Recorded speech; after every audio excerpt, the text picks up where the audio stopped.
everyone, my name is Heather and welcome back to my channel. Yes, I'm still rocking the pumpkin spice everything shirt. Maybe I haven't worn it at all on my channel, but I've been wearing it a lot, like in my everyday life.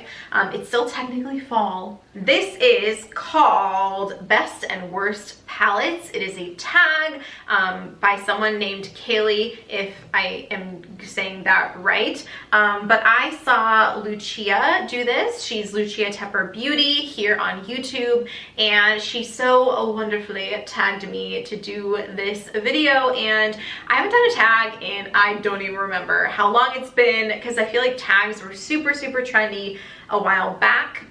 And like when I started doing YouTube, I feel like tags were kind of like on the outs anyway, but I was just like doing them even though no one was tagging me. Like, can anyone else relate to that? Anyway, so I just haven't done a tag in a really long time. So I was really excited to be tagged because like it's so throwback-ish and I love it. And I don't know, I feel like it kind of gives me an outlet to talk about some palettes. And I just love that, and I love Lucia, and I'm so glad that she tagged me to do this. Did I already say that? I feel like I'm really repetitive right now. I filmed so much today. Like I'm the same makeup look for like 4 videos so far. So changed my shirt. You guys, you know me. You know that I film like 8 videos in one day and then I don't film for like a month. Like, did you know that? You do know. Okay. Anyway, I'm gonna jump into this tag. So there are 9 questions. The first one is your first palettes. What was your first palette? My first palette that I can remember was from 2009, and I just decluttered it. You guys. And that was a gift from my freshman year college roommate. It was the Too Faced Glamour Revolution, like limited edition holiday type palette thing. There were 9 shadows. If I still have the footage of the palette, I'll kind of put it here. I might just like find a picture of it so you guys can see what it looked like. If I had palettes prior to this, I don't remember what they were. They were probably drugstore, because I never really had any high-end makeup until my roommate got this palette for me, because she was trying to show me like high-end makeup is so good, and I was always like, why would you spend so much money on makeup? Like, really? She showed me the light, basically. This was before drugstore makeup was like really good. Like now it's really good. So I was always like, I'm never gonna get drugstore makeup again, girl. Like, you taught me. But now it's not even accurate because drugstore makeup has like really stepped up their game. But anyway, yeah, so I don't remember if I had any palettes before that, but there you go. That was my first palette, and I had it for a really long time because I just decluttered it like a couple months ago. Number 2, your most recent purchase. Okay, I have not bought makeup since like August, and I did not buy a palette. So my most recent palette, at first, I thought my most recent palette was my Too Faced Chocolate Bar palette. I got that for my birthday last year, so in 2016. But in August of 2016, I got my Kat Von D Shade and Light palette. So it's not an eyeshadow palette, but it is a palette, so it counts. This is a palette tag. After all, it doesn't say eyeshadow palette, it just says palette. So yeah, so this is my most recent palette, and I'm just like, I'm really thinking like, really? I mean, yeah, like it's been over a year since I've purchased a palette. Like, this is really sinking in. Yeah. If I'm wrong, like during my editing portion of this video, I will correct myself, but I am like 99% sure that this is my most recent purchase in terms of a palette, and it was from August of 2016. So I've shown you guys the inside of this like a lot in a ton of projects, in my products I have hit pan on, in like a lot of things. So I'm not gonna bring this close to you guys, but yeah, this is my, this is the palette that I feel like I learned how to contour on, and I'm not like a professional makeup artist, obviously. Like I'm self-taught. So if I suck at contouring, then don't tell me because you'll make me sad. But anyway, I used to contour with like something that I shouldn't have contoured with. So this was the product that made me like learn more about contouring, I should say. So it holds a very special place in my heart, although I am trying to use it up because I want to get something else to contour with. But yeah, so I've gotten a lot of use out of this. Number 3, one product or one palette you regret missing out on. Now, I don't have many regrets when it comes to like limited edition things because I am not addicted to makeup. I never really have been. I feel like when I first started my channel, I wanted to be like a beauty guru and all this stuff. And I actually have a video now that is called I Will Never Be a Beauty Guru. And it kind of talks about like my realizations about that topic, and I actually really enjoyed filming that video, and I feel like I was really honest with you guys. But I mean, the point is I don't even want to be a beauty guru anymore because I don't want to keep up with everything. There's so much. I would just get so overwhelmed, and I do enjoy makeup a lot, but I am not as passionate about it as many people are. And I follow a lot of people here on YouTube who are so passionate about makeup, and I love it, and it's pretty inspiring. That's not the word I'm looking for, but I do enjoy watching people who are passionate about makeup because sometimes it just gets me a little bit excited about my own collection and playing around a little bit more. But makeup has really taken a back seat in my life, and because of that, I don't like obsess about it as much as I did when I first started my channel. I don't want all the new things. I don't really want that much anymore. So I don't regret missing out on something, really. But I do have an answer for this, and that is the Kat Von D Mi Vida Loca. It's this huge palette. It was limited edition, and it's like this color wheel. Okay, I'm going to show you a picture of it, and I didn't know it existed. Like, I'm sure it came out before I was ever on YouTube, so like I didn't watch any videos on it when it was like first coming out. The way that I have seen this palette is on LS's channel. I've collabed with her a couple of times. I just love her, and she has this palette, and she adores this palette. And the reason I feel like I missed out on it is because when I think about palettes that I want, I think about like a colorful palette, and oh my gosh, I just remembered my first palette, and it was not the Glamour Revolution palette. It was that super old palette that I decluttered in my makeup declutter that has no brand, and it was from Amazon. My mom got it for me for Christmas when I was in high school. That was my first palette. If I have footage of it, I'll put it in. Oh my god. Anyway, but I held on to that palette for so long because it had all these colors, but I finally got rid of it because I'm like, well, I'm not using these colors, and even if I wanted to use colors, it's just such an old palette that it's just not gonna have great payoff anymore. So if I ever wanted a colorful palette, I want something that's like the Kat Von D Mi Vida Loca remix maybe palette with all the colors, because I'm like, that's what I want.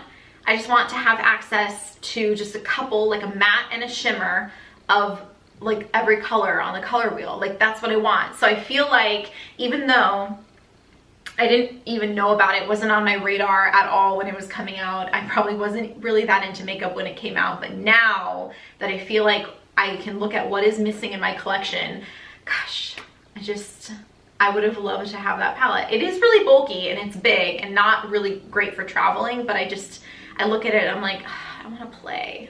I do want to play with some of those colors. Question number 4. One that makes you happy to look at. So my answer for the palette that makes me happy to look at is my Naked Smoky palette. The reason I like to look at it is because of the packaging. I'm gonna bring it close to you a little bit.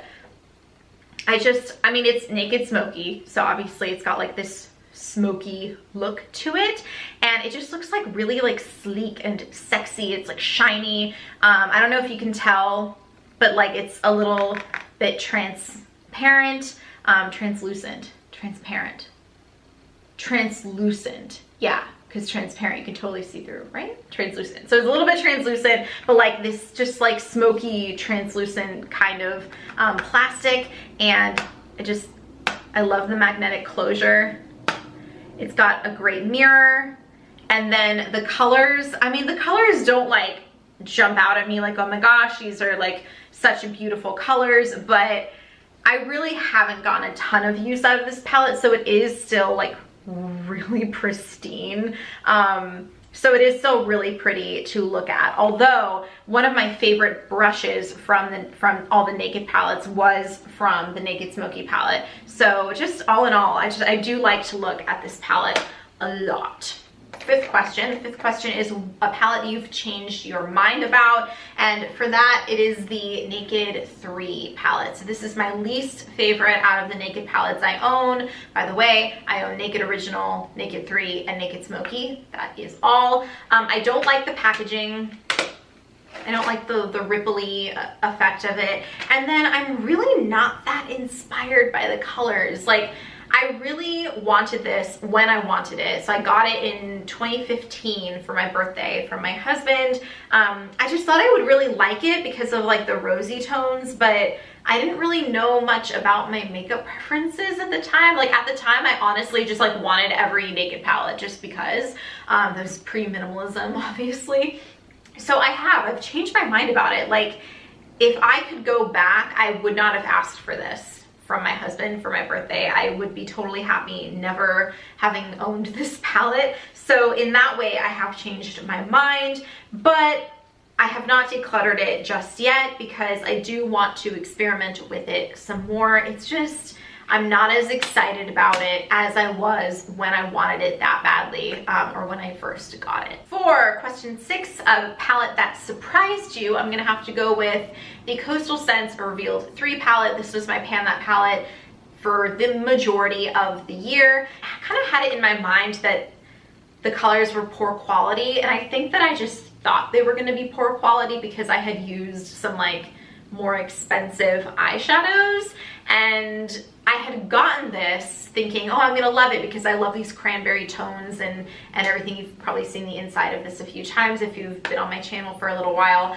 So yeah, it's like, I mean, you got some cranberry tones, some gold. It's just like, you know, there's a lot going on with this palette basically. So I've kind of like changed my mind about it a lot, but it did end up surprising me. It surprised me because when I worked through the product that I have worked through with this palette, I did that by experimenting with so many different color combinations, and that surprised me. It surprised me that I was able to create so many different looks that were pretty good, and the quality was better than what my like stereotype was about it. It's a $20 palette technically, but you can almost always get it for $10, so it's almost like, it's like drugstore prices, so it's pretty good for the price. And I'm not trying to sell it to you guys or anything. Like, you don't need to go out and get this palette, you don't, but I did get a lot of use out of it, and it did end up surprising me. So pleasantly surprised me. Number 7, a palette that inspires you.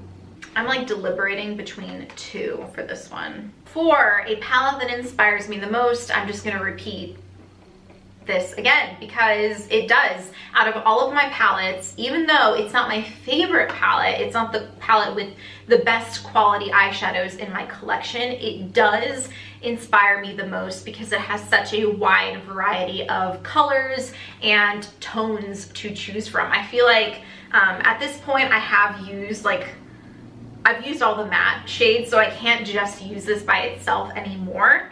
But when every single pan had product in it, this was like a by itself. I could create my own look just with one palette, but now I have to reach into different palettes because I'm out of like the basics. But anyway, you can do like these cranberry type looks with this palette. You can do a really smoky look. Before I used up these shades, you could do a really simple neutral look. You could do like pink rosy tones. You could do like a gold, kind of like what I have on right now with, I've actually used this gold color. You could just do a ton with this palette, and so it was actually a great palette to have as a Pan That palette because it took me probably like 6 months to get bored of it, and it wasn't even getting bored of it that made me stop using it. It was the fact that I just wasn't really wearing a lot of makeup at all to begin with. So yeah, I would say I am most inspired by this palette. A palette that is on my wish list, and that is number 8. And this is kind of the reason why I actually wanted to film this video, because as you just recently heard, I haven't bought a palette since August of 2016. But there have been so many palettes that I have wanted to buy. So the Anastasia Beverly Hills Modern Renaissance palette, the ColourPop Yes Please palette, the Urban Decay Naked Heat was, I don't know, I think I've changed my mind on that. But now there's like the Tarte Toasted palette, maybe is what it's called. All these warm tone palettes are kind of on my wish list, but I won't get all of them. So I don't know, I just haven't decided which warm tone palette I want, but yeah, I do have a lot on my wish list, so those are just a few. And then the last question, hopefully my battery doesn't die while I'm answering it, but my no fail palette is my Too Faced Chocolate Bar palette. I feel like I can pull out this palette and it's still like, I don't have any pan on it right now. So I can use, I just need this palette and I can create just one of my favorite looks. It is kind of a warmer toned palette. I absolutely adore salted caramel. It smells delicious. Everyone says that, it's true. But yeah, I can pull this out and I'm always happy with the look that I create with this palette, usually because I use salted caramel, because I love salted caramel so freaking much. But yeah, so my no fail palette, Too Faced Chocolate Bar. And yeah, so before my camera dies, I want to thank you guys for watching this video. Thank you, Lucia, for tagging me in this tag. I hope you enjoyed watching it. Give it a thumbs up if you did. Subscribe to my channel for more videos of the like. I don't do a ton of beauty videos anymore, but I still randomly do them because it is still a part of my life. So that's all. Thanks for watching. I will see you guys in my next video. Bye!